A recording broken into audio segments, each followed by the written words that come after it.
nuestro compañero Adrián Ramírez, el presidente de la Liga Mexicana por la Defensa de los Derechos Humanos, quien pues hace el contraste precisamente en esta Suprema Corte de Justicia de la Nación, porque la hemos visto históricamente, pero incluso hoy, probablemente más que entre uno de los periodos más vergonzosos de su propia historia, pues sirviendo a el poder económico, al gran poder en México,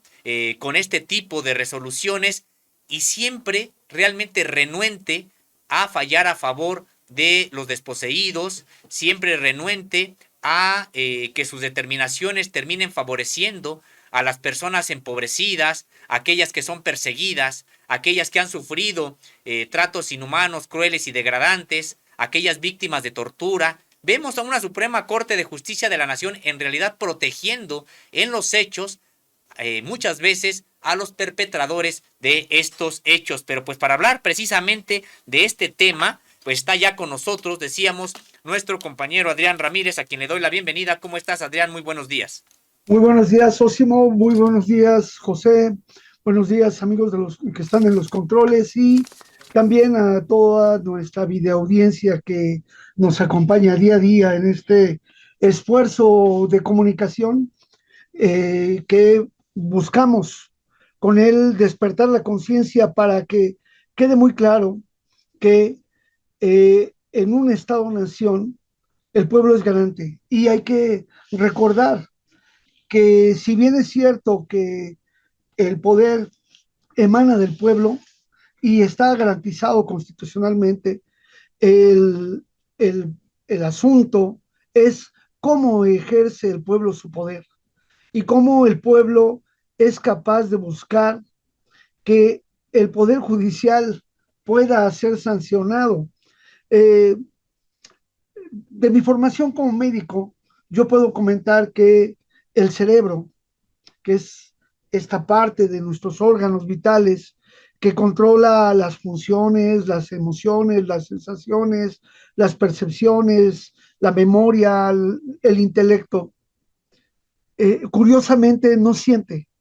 Si a nosotros nos hacen un trépano y nos operan, normalmente nos van a operar despiertos para ir tocando las zonas sensibles del cuerpo para que nosotros podamos ver qué áreas está afectando al momento en que está haciendo la intervención quirúrgica. Es decir, ese órgano que comanda todas las funciones no siente. Y creo que, haciendo un símil, el Poder Judicial no siente ni es consciente de las determinaciones que hace en relación con el pueblo, sino solo en función de sí mismo y de los intereses para quien él representa. Es fundamental entonces ahora que nosotros como garantes, como pueblos garantes, tomemos la responsabilidad de llevar al Poder Judicial a que realmente sienta las necesidades del pueblo y responde a estas necesidades del pueblo, porque es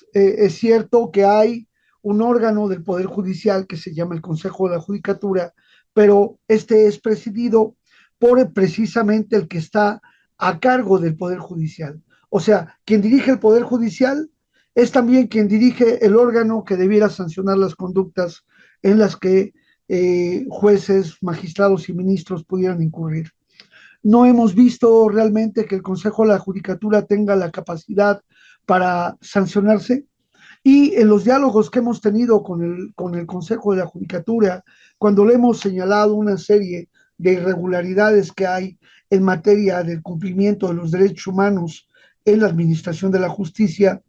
el Poder Judicial muy tranquilamente nos responde que cada órgano jurisdiccional es autónomo y tiene independencia de jurisdicción. Es decir, que los fallos o determinaciones o sentencias que emanen de cualquier órgano jurisdiccional difícilmente van a poder ser sancionadas. Y lo peor es que aún siendo sancionado un juez, un magistrado, un ministro, en el mejor de los casos que se lograra determinar, esta, esta sanción no tiene un impacto directo en la sentencia o en su desempeño que afecta la vida de personas. Hemos insistido en el análisis a lo largo de este año en el tema de la tortura, que el Poder Judicial ha jugado un papel fundamental en la impunidad, eh, y junto con las fiscalías son los dos instrumentos jurídicos que el Estado mexicano tiene para la persecución de los delitos y la administración de la justicia, y ambos están hoy sentados en el banquillo de los acusados porque son culpables de la impunidad ante los actos de tortura y graves violaciones a los derechos humanos. Ese es el problema, Sósimo, ese es el problema, José, amigos de Contralínea, que hoy nos ocupa, y en el marco del Día Internacional en favor de los sobrevivientes de la tortura, el 26 de junio, queremos hacer hincapié en este gran reto que se tiene hoy en desmontar el aparato del narcoestado policíaco militar y la perpetuación de la tortura que mantiene en prisión a tantas personas, y sobre todo que ha generado un proceso de corrupción legalizada de altos vuelos que genera grandes ganancias para quienes pueden lamentablemente sesgar la justicia para su beneficio, y en realidad estos actos de legalidad nada tienen que ver con la justicia, Sósimo, José. Buenos días, te saludo con gusto, Adrián Ramírez, para preguntarte cuántos casos lleva la liga que presides frente al Poder Judicial que pues no se han resuelto, como ejemplo precisamente de la inutilidad para hacer justicia de casos como los que ustedes llevan a cabo. Sí, tenemos 120 casos que son del ámbito federal. Hay alrededor de un medio centenar de casos en los poderes de la justicia ordinaria en los estados de la República, de los cuales 20 estamos litigando. Pero en todos estos casos, o sea, cerca de 200 casos, tenemos dictámenes periciales de tortura, tenemos acreditación de los elementos de investigación que abonan en relación a que las personas han sido víctimas de tortura, y en la mayoría de ellos hemos logrado resultados muy pequeños. Solo una decena de casos se encuentran ya libres, que fueron de alguna manera sentenciados tomando en cuenta que se había utilizado la tortura como prueba inculpatoria de ellos y de coacusados, y esto como prueba de exclusión les otorgó la libertad. Sin embargo, los jueces en las sentencias no indicaron ahí que habían sido víctimas de tortura, y por lo tanto ordenar en la sentencia la reparación integral de daños, el registro ante las comisiones ejecutivas de atención a víctimas, y paradójicamente también muchos de esos casos que incluso salieron libres y que se tomó en cuenta la tortura, los órganos públicos autónomos, tales como la CNDH, determinaron que no se acreditaba la tortura. Esto porque, recordemos, en este viejo régimen se fueron enquistando dentro de sus estructuras personas vinculadas a estos grupos de poder y que traficaron influencias y que evitaron esta situación, como es el caso en la Comisión Nacional de los Derechos Humanos, cuya acción inmediata, y eso hay que reconocerlo, y es un logro de la revista Contralínea, que en el programa pasado que hablábamos de la CNDH, inmediatamente la Comisión Nacional de los Derechos Humanos integró una mesa, estuvieron todos los eh, eh, responsables de las vistadurías, del área jurídica, de los servicios de periciales y también del Mecanismo Nacional de Prevención de la Tortura, e inmediato se dieron a la tarea de ir investigando. Creo que este elemento habla de una buena posibilidad, y que ojalá y el propio, la propia Comisión de Derechos Humanos logre sanear hacia el interior esta situación que se ha dado, y que logren reaperturarse una gran cantidad de casos porque fueron valorados bajo el manejo faccioso de sectores de poder que desde el Consejo y desde las propias estructuras intervenían en eso. Hay que tomar en cuenta que así como hay una burocracia dorada, también el pilar fundamental de los derechos humanos se inició con personal fundamentalmente que venía del Instituto de Investigaciones Jurídicas de la UNAM, y que ahí vamos observando cómo ellos llevaron el control desde Carpizo, que fue el primer ombudsman o ombudsperson, y después se convirtió en procurador de justicia y después se fue como embajador. Y esta estafeta que se estuvo legando durante todos estos periodos de instalación del modelo neoliberal, hoy con la administración de Rosario Piedra Ibarra, está tratándose de desmontar ese aparato y hacer esfuerzos porque haya esos cambios. Sin embargo, los ataques han sido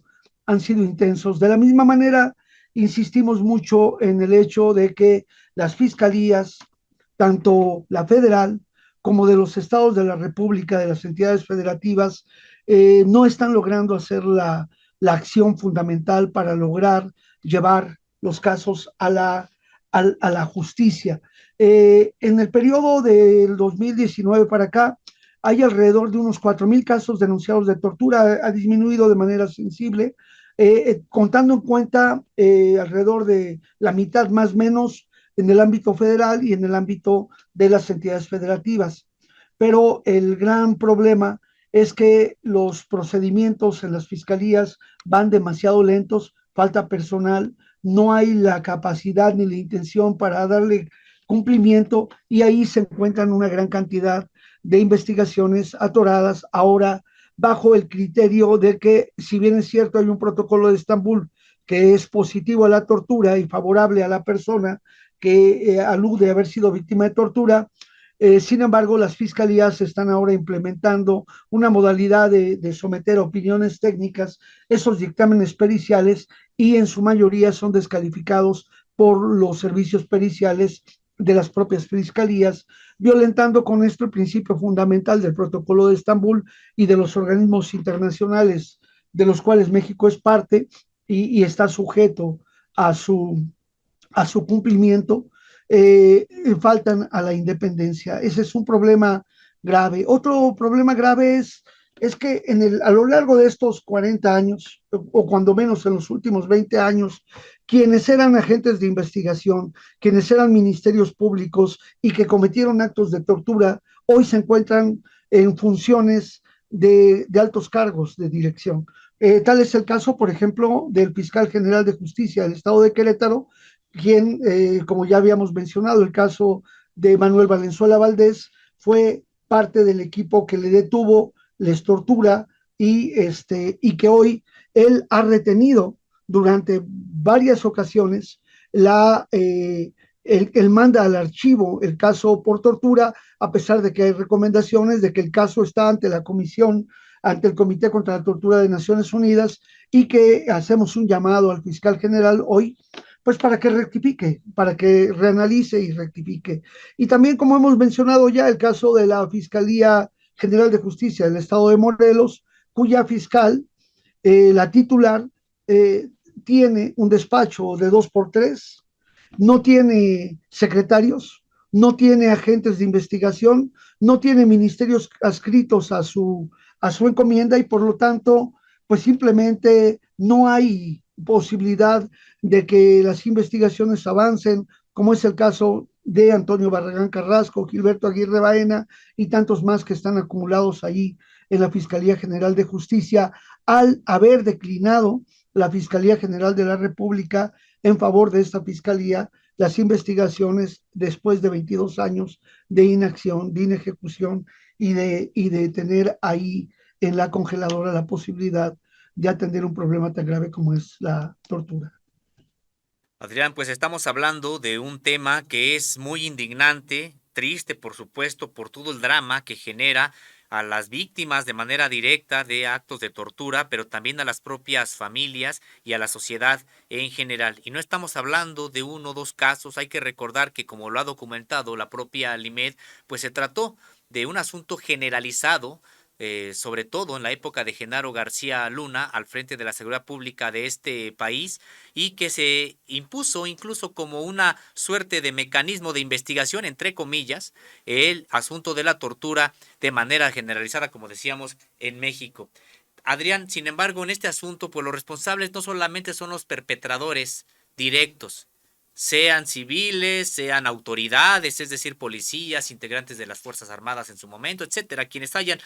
incurrido en tortura de manera directa. Me parece que también son igualmente responsables, no sé incluso si en mayor grado, aquellos que cobijaron la propia tortura. Estamos hablando precisamente de jueces, de integrantes del Poder Judicial, ya mencionaste lo correspondiente con la vieja Comisión Nacional de los Derechos Humanos y los esfuerzos que hoy hay todavía para superar estos estragos, pero está el caso de los jueces, no solamente de las fiscalías, en este caso que son parte autónoma, pero parte del Poder Ejecutivo,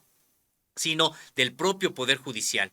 Cuánta responsabilidad también de jueces, de magistrados, de ministros al normalizar la propia tortura, al incurrir en ejemplos como los que nos decías, en los que prácticamente pues se dejaba de lado el hecho de que una persona había sido torturada y por lo tanto entonces se encaminaban los propios fallos de los jueces, es decir, del Poder Judicial, pues a seguir criminalizando a las víctimas y a seguir haciendo válida la tortura como un mecanismo para condenar a personas. Me gustaría que hablaras de ese sentido, sobre la responsabilidad criminal también de los propios integrantes del Poder Judicial que avalaron la tortura. Sí, es importante eso, Simón, José, amigos que nos están video escuchando,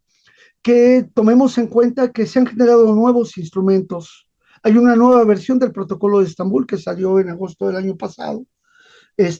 una versión reformada que tiene nuevos elementos y componentes. Hay nuevos protocolos que sacó la Suprema Corte de Justicia. Hay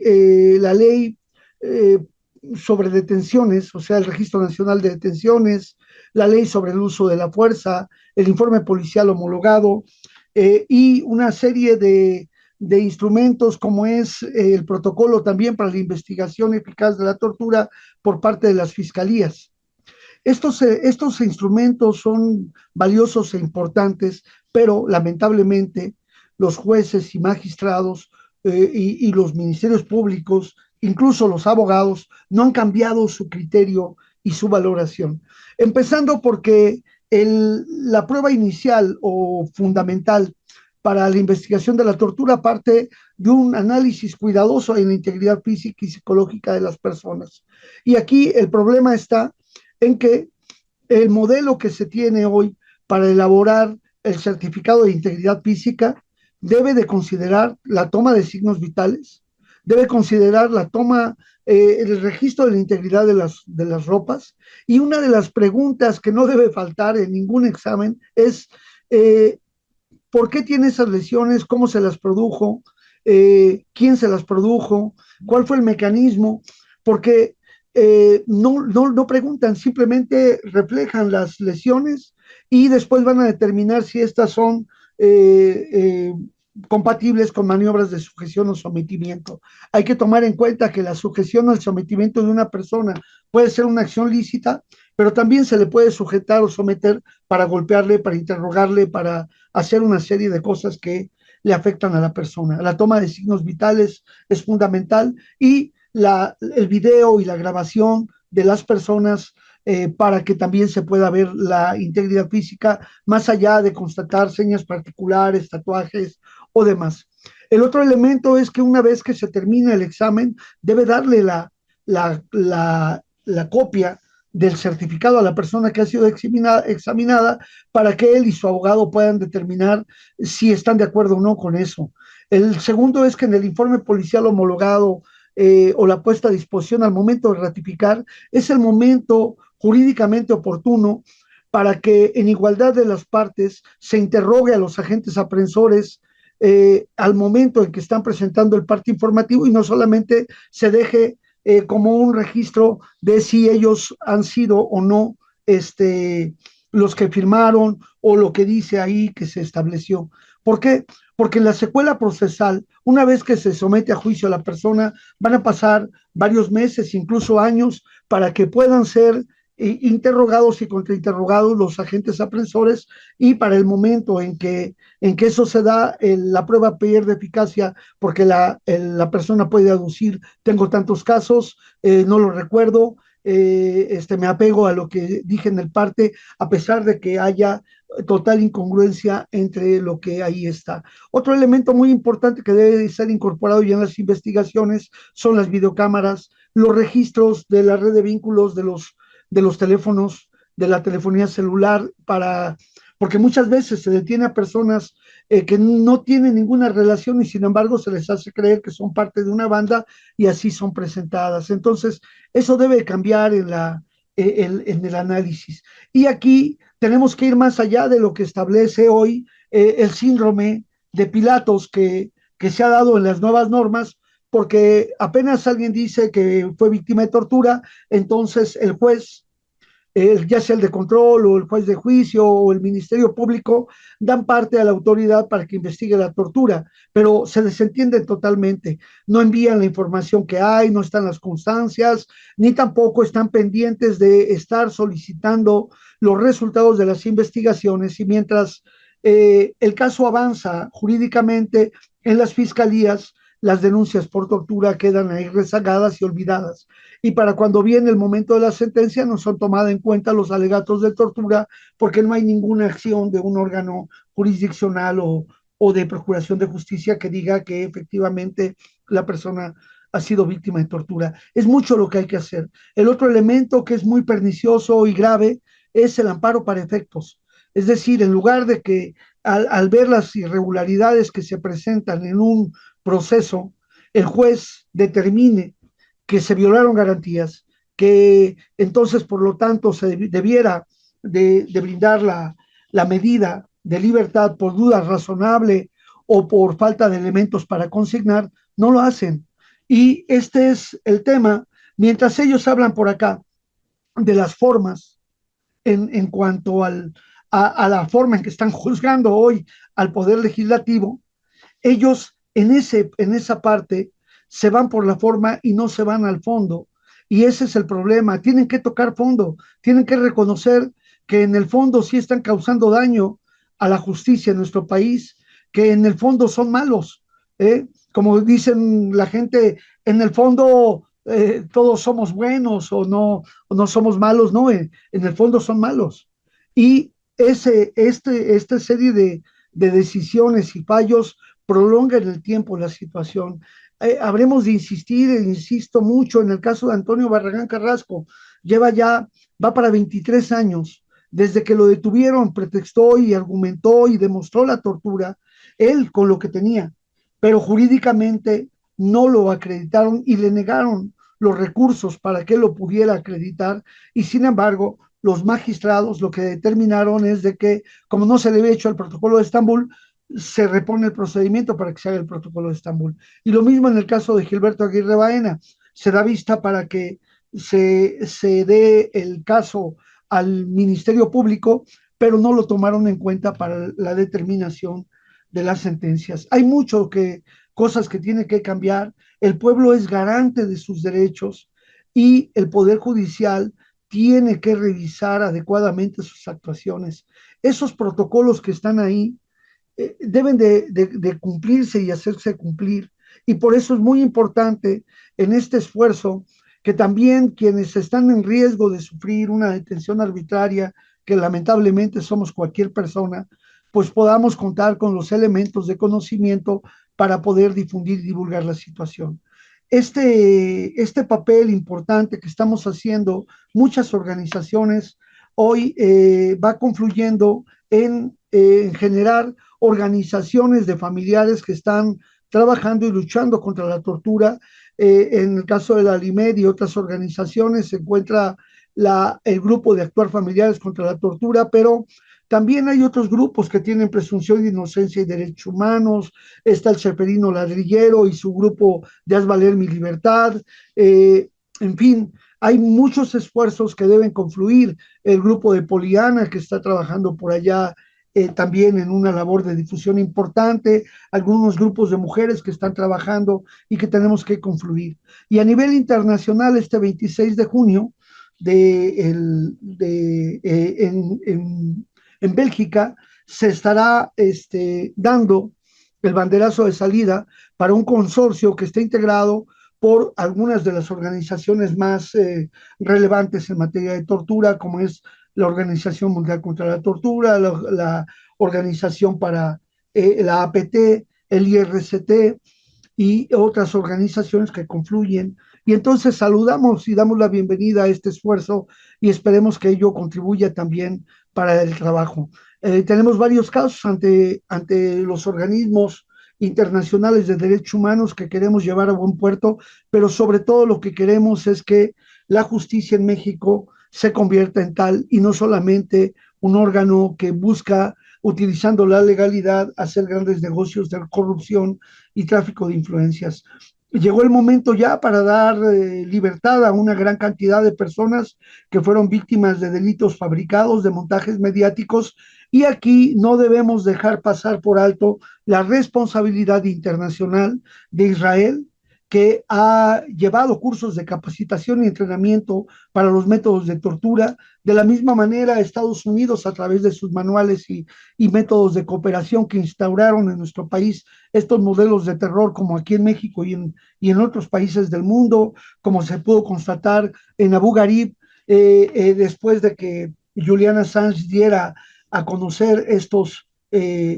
estas revelaciones de Wikileaks, y por lo cual también nos pronunciamos en contra de la tortura para Julian Assange, también por la libertad del diplomático venezolano Alex Saab, que acaba de cumplir 3 años y que fue víctima de tortura allá en Cabo Verde, la tortura y detención de Simón Trinidad, y sobre todo el listado que estamos generando a través de la Coordinadora Americana por los Derechos de los Pueblos y la Libertad de los Prisioneros Políticos, que da un recuento de alrededor de 2.500 presos en nuestra América. También nos pronunciamos por la situación de los presos políticos, tanto saharauis como del pueblo palestino y otros grupos que están luchando por su liberación. Así es que la tarea es grande, hay mucho que hacer, y saludamos y felicitamos el esfuerzo de Contralínea, y finalmente nos despedimos haciéndole la invitación para que este 26 de julio, en el Día Internacional en apoyo a los sobrevivientes de la tortura, nos damos cita a las 11 de la mañana en la Suprema Corte de Justicia de la Nación, y a las 12:30 nos damos cita en la Fiscalía General de la República, dos elementos icónicos que hoy lamentablemente son exhibidos en el banquillo de los acusados por ser responsables de la perpetuación de la impunidad en actos de tortura, es decir, son cómplices de los perpetradores de la tortura. Pues hasta aquí nuestro comentario el día de hoy. Muchas gracias, Sósimo, José, amigos que están en los controles y la gente de la videoaudiencia de Contralínea.